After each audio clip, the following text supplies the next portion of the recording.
Então, se já esteve doente, sabe que cuidados intensivos não é algo que os médicos recomendem levianamente. O Boris Johnson está claramente em perigo e isso é um mau sinal. Johnson está na casa dos 50 e saudável o suficiente para lidar com o país. Se isso pode acontecer a ele, muitos de nós deveríamos estar preocupados. E nós estamos preocupados. Preocupados o suficiente para aceitar coisas que apenas um mês atrás teríamos parecido absurdas. A semana passada, o Dr. Michael Ryan é um dos líderes da Organização Mundial de Saúde. É um dos líderes da OMS. Anunciou que, em resposta à propagação deste vírus, as autoridades podem ter que entrar na casa das pessoas e remover membros da família, presumindo que pela força. Na maior parte do mundo, devido à quarentena, a maioria da transmissão que está acontecendo em muitos países agora está na realidade acontecendo dentro da casa, dentro da família. Num certo sentido, a transmissão foi retirada das ruas e empurrada para dentro das unidades familiares. Agora precisamos ir e procurar dentro das famílias para encontrar as pessoas que possam estar doentes e removê-las e isolá-las de uma forma segura e digna. Só para que saiba, e se isolá-los de uma forma segura e digna. O que quer que isso signifique? Isso não é algo que, em circunstâncias normais, os responsáveis digam de forma casual durante uma conferência. É o tipo de declaração que pode despertar violência. As pessoas não respondem bem quando ameaça levar os seus filhos. Mas o Ryan falou isso como se não fosse nada demais. E é assim que a mídia o tratou. Esta ameaça não fez manchetes em nenhum dos grandes jornais deste país. É esse o momento em que nós vivemos. Então, quanto tempo esse momento irá durar? Na sexta-feira, o prefeito de Los Angeles previu que a primeira, numa série de quarentenas, irá se estender até junho. Uma das coisas que me preocupa não é uma preocupação imediata, mas que isso se estenda pelo verão, e depois vem o tempo frio, e depois surge uma nova onda disso. Como é que você, enquanto líder, como você vê isso? Desde cedo, quando as pessoas disseram, serão apenas uns dias, ou um par de semanas. Eu disse que seriam pelo menos 2 meses. E disse que se tivesse sucesso, podemos esperar um segundo pico, nos finais do verão ou inícios do inverno. É assim que funcionam os vírus. É melhor nos prepararmos para uma segunda ou terceira onda disto. Mas também precisamos saber que não vamos ligar o interruptor e a economia vai ligar de novo. Se uma segunda e talvez uma terceira onda de quarentenas. Isso é muito tempo. O antigo responsável do governo Obama, que é agora um economista em Harvard, prevê que a ruptura talvez seja mais severa que isso. Devemos estar preparados para uma supressão deliberada da atividade econômica durante o resto do ano. Seria bom saber que existe uma boa razão para tudo isso. Claro que todos querem que exista uma boa razão para isso. De forma sincera, os argumentos para uma quarentena nacional prolongada começam a soar tremidos. Um estudo muito discutido da Medium recentemente, 2 acadêmicos da Pittsburgh argumentaram que levantar uma quarentena, mesmo daqui a muitos meses, seria negligência. Se, desde que a larga maioria da população permaneça sem contaminação, levantar medidas de confinamento irá levar a uma epidemia quase tão grande quanto a que teríamos sem ter tido nenhum confinamento. Isso soa bem plausível quando lê. Na realidade, soa a ciência. Mas será ciência? Uma larga maioria da população permanece não contaminada, dizem eles. Mas será isso verdade? Não sabemos se é verdade. Até este dia, ninguém pode dizer qual a porcentagem da população americana está infectada ou já foi infectada. Não existiram testes aleatórios em larga escala. Nem sequer sabemos quando a doença chegou aos Estados Unidos. Existe uma especulação informada que o coronavírus está aqui desde finais de novembro ou dezembro. As autoridades detectaram o primeiro caso confirmado em janeiro de 2015 em Washington.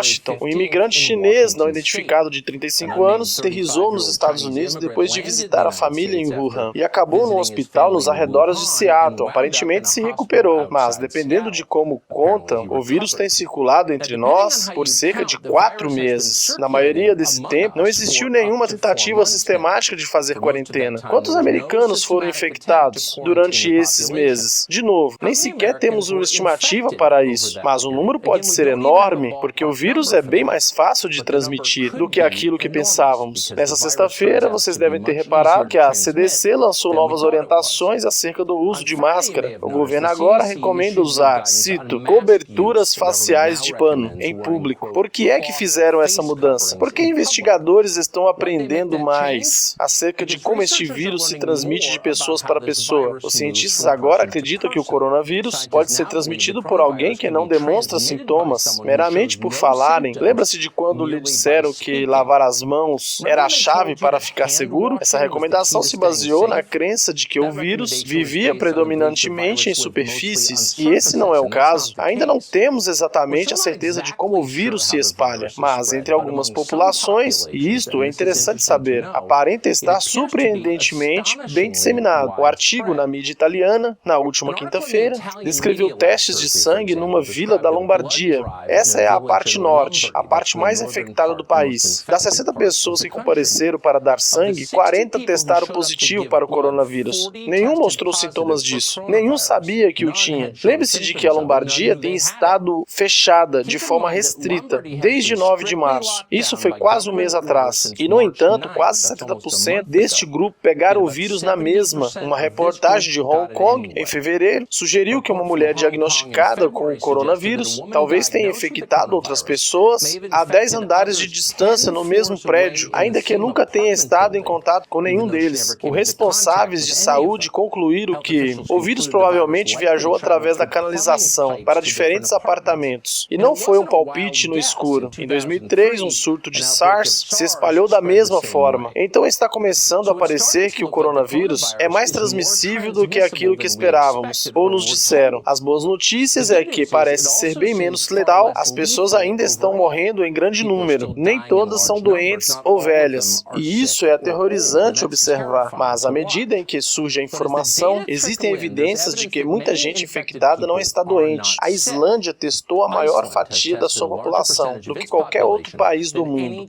Eles testaram 5% de todos os cidadãos. Os Estados Unidos, em comparação, testaram 0,3%. Até agora, cerca de metade dos que testaram positivo na Islândia foram completamente assintomáticos. Então, dado tudo isso, qual é a resposta mais sábia a esta pandemia? Historicamente, os oficiais de saúde usaram a quarentena para conter as doenças infecciosas. Até agora, uma quarentena consistia de separar os doentes da população geral e depois fazer todo o possível para proteger os mais vulneráveis. Neste caso, isso incluiria os mais velhos e imunodeprimidos, entre outros grupos. Temos uma ideia boa de que quarentenas de doentes funcionam. Foram usadas durante séculos por todo o mundo, mas não foi isso que fizemos. Em vez disso, os Estados Unidos e muitos outros países instituíram quarentenas em massa, nas quais os governos encerram nações inteiras por longos períodos. Isso nunca aconteceu antes. A quarentena em massa faz sentido se tiver uma certeza razoável que irá impedir a infecção em massa. Mas temos nós a certeza disso? Apesar do que posso ouvir na televisão, ainda não temos a certeza disso. Na realidade, existem sinais de que não foi tão eficaz quanto esperávamos que fosse. A Itália impôs uma das quarentenas mais duras na Europa. Quase um mês depois, como lhe dissemos, a grande maioria de pelo menos uma cidade foi infectada com o vírus de qualquer jeito. É possível imaginar que uma quarentena em massa possa parar a transmissão de um vírus? Talvez funcione se separasse mesmo as pessoas, se os cidadãos fossem forçados a ficar em suas casas e não ter qualquer interação com outras pessoas. Mas nós não estamos fazendo isso nos Estados Unidos. Nós nunca faremos isso aqui. Demasiados americanos vivem sozinhos. As pessoas morreriam de fome. Em vez disso, a diretriz na qual vivemos é esta: fique em casa, exceto para comprar comida. O único local a que pode ir é ao supermercado, onde toda a gente no seu bairro esteve esta semana. Do ponto de vista epidemiológico, isto é insano. Se quisesse infectar toda uma população, encorajaria toda a gente com um determinado código postal para se encontrar frequentemente no local fechado. Não faz sentido. As autoridades devem saber que não faz sentido, isso é óbvio, mas em vez de mudar de rumo ou se ajustarem, estão redobrando a dose, esperando que a veemência compense a falta de ciência. Aqui está o prefeito de Los Angeles, a semana passada. Se observar as violações recorrentes da ordem mais segura em casa, por favor, nos comunique no coronavírus.last.org/business violation. Conhece a velha expressão acerca do dedo duro. Neste caso, o dedo duro recebe recompensas. Queremos agradecer-lhe por entregar às pessoas pessoas e garantir que nós estamos todos seguros.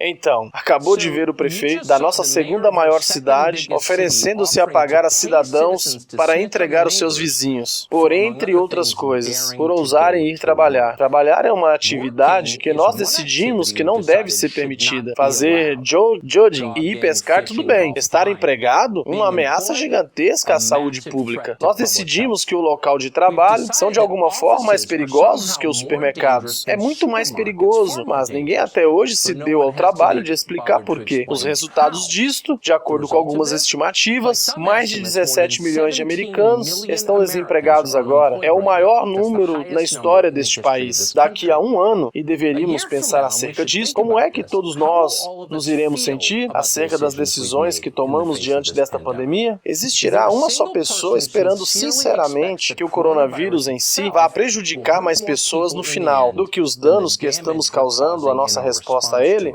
Provavelmente não. O desemprego em massa é quase garantido provocar um dano muito superior, incluindo danos físicos, para a família média do que esta doença. Em 1967, dois investigadores de psiquiatria decidiram medir eventos traumáticos da vida na ordem em que afetavam a saúde das pessoas. O estresse pode matar você, nós sabemos isso. E eles queriam determinar quais os tipos de estresse que eram os mais perigosos. Eles descobriram que perder o emprego estava nos primeiros lugares da lista dos traumas que causam degradação da saúde. O desemprego ficou muito acima de morte de um amigo chegado. Colocando em perspectiva, se já esteve desempregado com pessoas que dependem de você, você compreende isso. Infelizmente, a maioria dos nossos burocratas não entendem isso. Eles nunca estiveram nessa situação, nem estarão. A nossa classe profissional não se interessa muito com a classe média perdendo o emprego. Ou as suas consequências, nós sabemos isso, porque eles basicamente o ignoraram por décadas, sem mencionar a desintegração familiar e a epidemia de droga a qual deu origem. Até agora, cerca de 10 mil americanos morreram do coronavírus de Wuhan. Esse número irá aumentar e irá provavelmente incluir pessoas que você conhece. Isso é uma tragédia, mas não é a única tragédia tendo lugar neste país. Em 2018, mais de 67 mil americanos morreram de overdoses por drogas. No ano anterior, mais de 70 mil morreram. Isso é mais do que a população inteira das cidades onde a maioria de nós cresceu. E esses totais são bem menores que os números reais, de acordo com estudiosos da matéria. A epidemia de droga mudou permanentemente a demografia deste país, mas por algum motivo, a CNN não colocou um marcador permanente de mortes na tela. Por que isso? Você sabe por quê. Não é a turma deles, não parece real, não estão muito interessados. E o mesmo está se passando agora, se o encerramento do corona estivesse destruindo a vida de administradores de universidades, ou executivos não lucrativos, ou lobistas da energia verde, teria terminado a semana passada. Em vez disso, são, na generalidade, trabalhadores de serviços e donos de pequenos negócios que foram prejudicados. E não estão na televisão falando daquilo que estão passando. Precisa de olhar mais de perto para ver o seu sofrimento. No fim de semana, o diretor dos Serviços Sociais de Indiana anunciou que as chamadas para a prevenção de suicídio passou de 1.000 para 25 mil por dia. Chamadas para linhas de viciados aumentaram também dramaticamente. Denúncias de violências domésticas atingiram um pico no país e, na realidade, no mundo inteiro. Na França, aumentaram 32% numa só semana. Um dia vamos ver os números do abuso de crianças que está acontecendo durante esta quarentena e vamos nos sentir doentes. De novo, o coronavírus não é a única coisa má acontecendo na América, por mais horrível que seja. Nunca devemos minimizar os perigos desta pandemia, ou minimizar a nossa obrigação de dar uma resposta razoável. Temos dito isso neste show durante meses. Nenhuma pessoa sensata quer reabrir estádios de beisebol ou fazer um cruzeiro para Xangai, mas tem que existir um rumo mais equilibrado do que aquele que estamos seguindo agora. Para a maioria das pessoas ir trabalhar, não pode ser mais perigoso do que comprar produtos no mercado 2 vezes por semana. E se for mais perigoso, nos diga como é que é mais perigoso e seja concreto quando nos descreve os motivos. Caso contrário, é tempo de se começar a preocupar com a população inteira. As pessoas saudáveis também estão sofrendo bastante. Que Deus abençoe o Brasil e saia da ignorância! Não se esqueça de se inscrever. E fiquem com Deus. Saia da ignorância.